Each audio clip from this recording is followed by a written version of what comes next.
kita berdoa terlebih dahulu. Silakan untuk memimpin doa Mbak Mala. Silakan Mbak. Untuk mengawali doa pada siang hari ini, berdoa dimulai. Bismillahirrahmanirrahim. Amin. Terima kasih Mbak Mala. Ibu absen terlebih dahulu ya. Yang pertama Mbak Aisyah, Hadirah Bu. Mbak Naila, Mbak Rangka, Mbak Mala, hadirah Bu. Ada yang sakit atau enggak ya hari ini?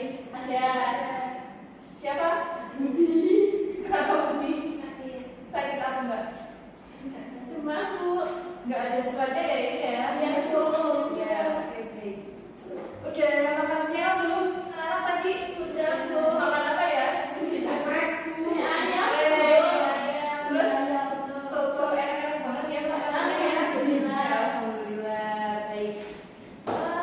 Ada yang masih ingat nggak pembelajaran kita pada minggu kemarin apa materinya? Baik Bu. Ya, aku Mbak Aisyah. Materi zakat. Ya betul, materi zakat. Oke, nah pada pembelajaran kita hari ini yaitu kita akan membahas mengenai hidup sehat dengan makanan yang halal dan baik. Oke, nah tujuan pembelajarannya yaitu yang pertama peserta didik dapat mendemonstrasikan hafalan dari Quran surah Al-Baqarah ayat 168 sampai 169, kemudian Quran surah Al-Baqarah ayat 172, 173, dan hadis tentang ya silakan Kak. Kemudian hadis tentang makanan halal dan baik. Kemudian yang kedua yaitu peserta didik dapat memberikan pemahaman pada Quran surah Al-Baqarah ayat 168 sampai 169. Kemudian Quran surah Al-Baqarah ayat 172 sampai 173 dan hadis tentang makanan halal dan baik. Kemudian yang ketiga yaitu peserta didik dapat menganalisis kandungan dari Quran surah Al-Baqarah ayat 168 sampai 169.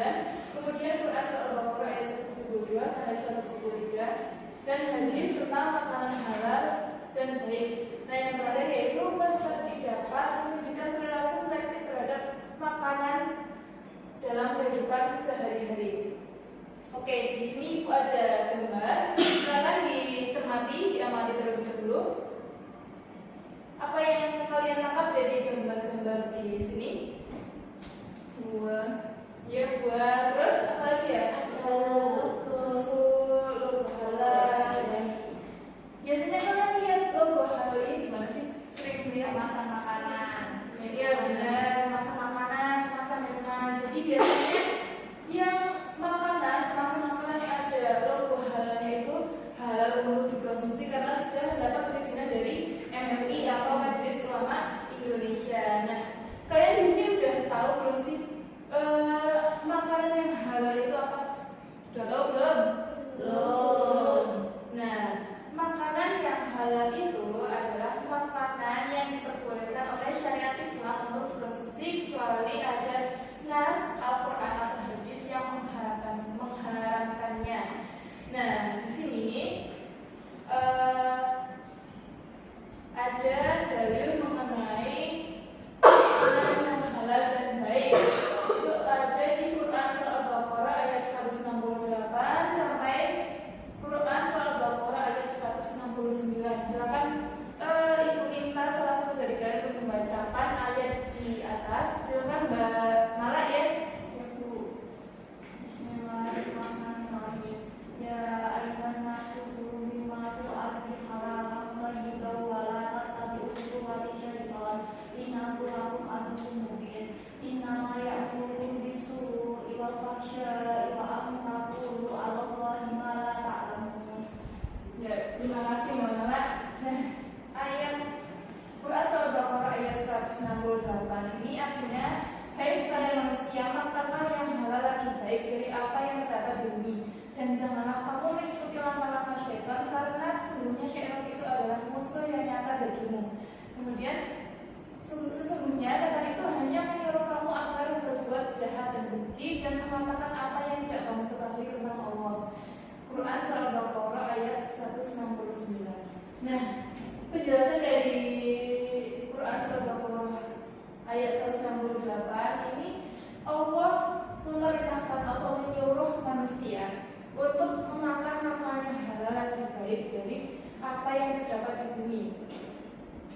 Nah, jadi yang di bumi ini kan masih banyak sekali ya makanan-makanan yang halal seperti tanaman, tumbuhan yang ada di bumi ini juga pasti ada makanan-makanan yang halal untuk dikonsumsi. Kemudian kita itu tidak boleh mengikuti langkah-langkah syaitan. Misalnya kita mengikuti hawa nafsu kita atau disuruh mengikuti syaitan untuk mencuri makanan. Nah, itu tidak diperbolehkan oleh Allah Subhanahu wa taala.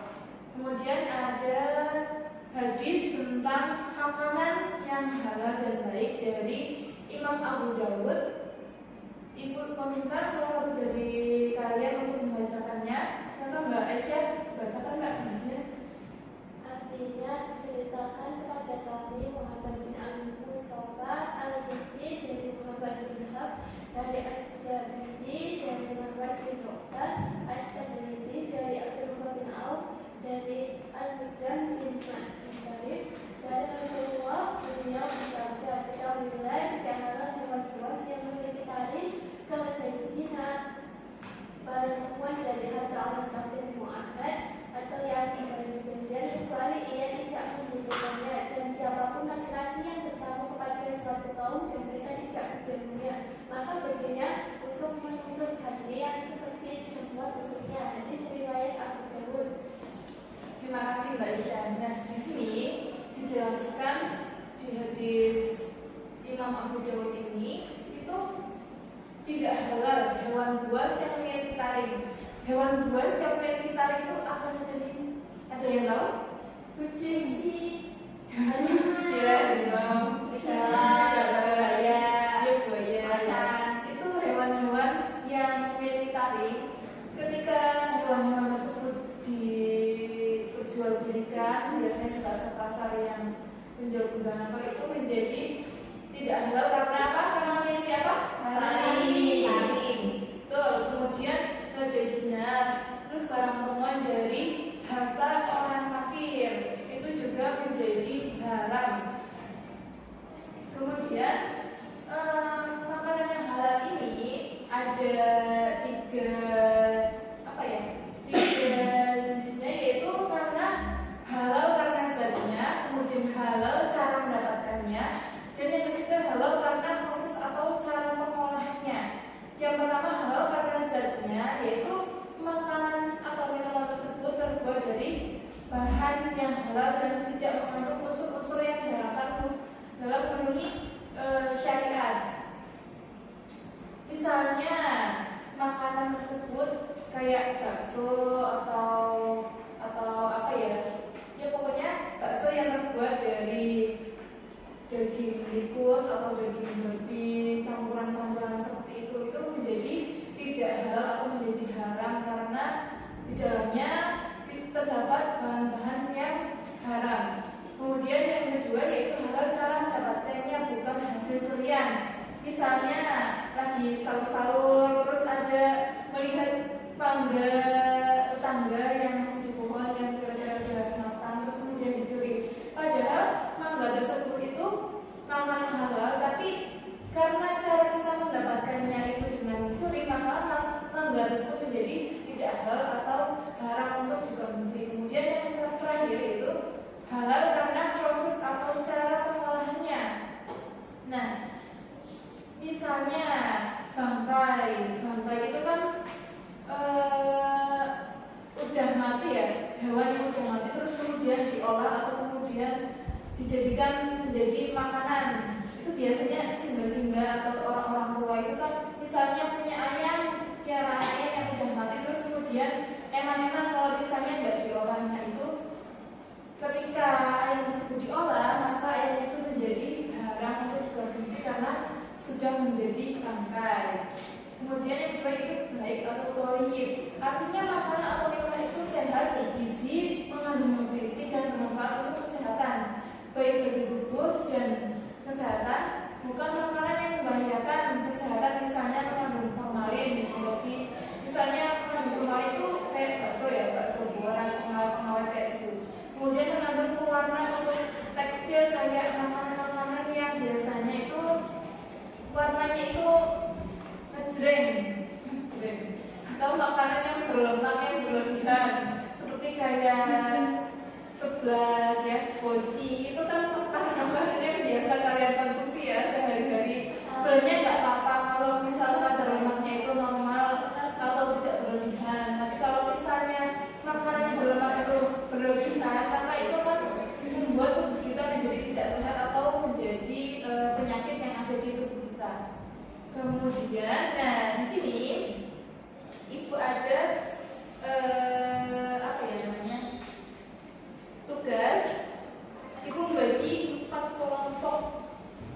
Tiap kelompok ibu berikan satu amplop yang di dalamnya itu terdapat potongan-potongan ayat Al-Quran.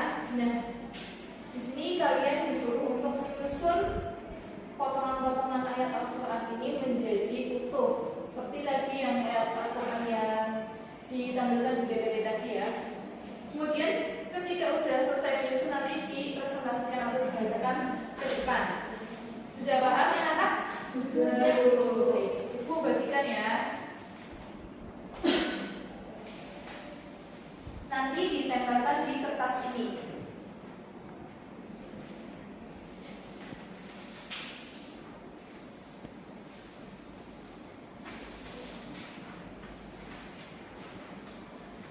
Silakan waktunya 5 menit dari sekarang. Bisa dikerjakan dengan teman-teman sekelompok kalian agar bisa cepat selesai ya.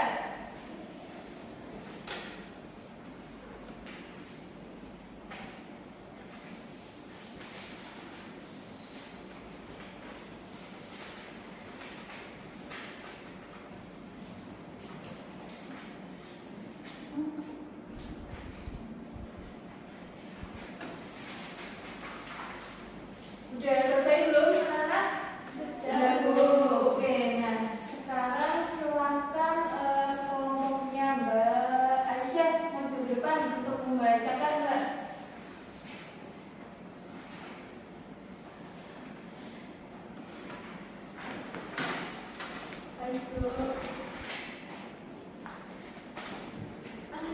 Ya, langsung aja baca. Bismillahirrahmanirrahim. Ya ayyuhalladzina amanu kulu min thayyibati ma razaqnakum wa asjudu lillahi in kuntum iyyahu ta'budun.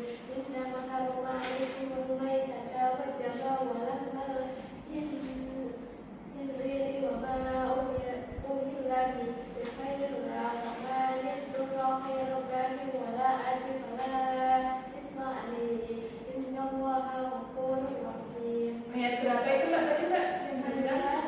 172 dan 173. Ya, betul. Silakan beri tepuk tangan untuk Mbak Aisyah. Terima kasih Mbak Aisyah. Nah, yang kedua silakan Mbak Naila Mbak ke depan untuk membacakan tadi tugasnya.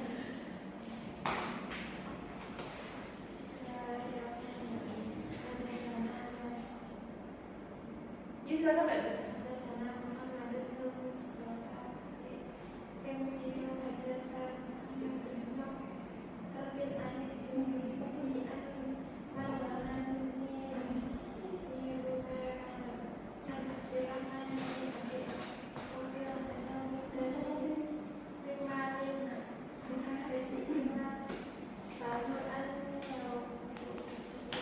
Ya, di siapa Mbak? Di siapa? Ya, terima kasih Mbak. Kemudian yang selanjutnya kelompoknya dari Mbak Rafika. Silakan Mbak, silakan Mbak.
ayuhan nasu innallaha thayyibun wa la yaqbalu illa thayyiban wa innallaha amarul mu'minin.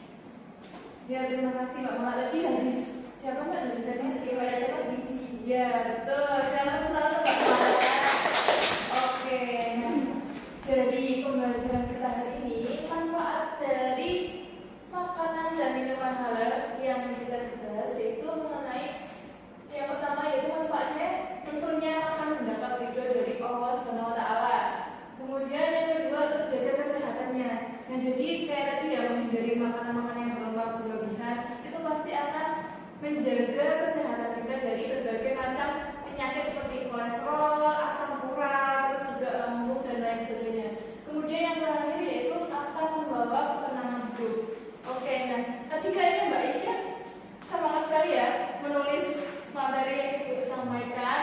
Ibu minta untuk menyimpulkan pembelajaran kita pada siang hari ini. Silakan Mbak Isya untuk maju ke depan.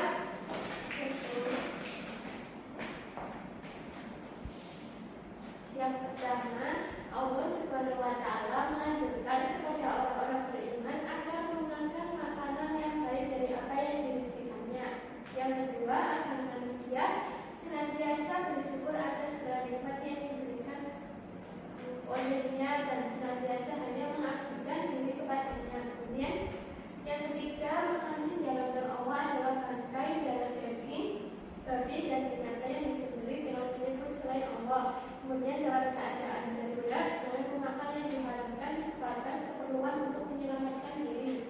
Yang kelima, salah satu binatang yang haram untuk dikonsumsi adalah binatang buas yang berlari, keledai, jinak dan barang temuan orang kafir mu'ahad. Kemudian yang keenam, makanan yang halal selain dapat berbeda halal dari sisi materialnya, juga harus baik dari sisi kesehatannya. Dan yang terakhir, konsumsi makanan yang halal dan baik akan menjadi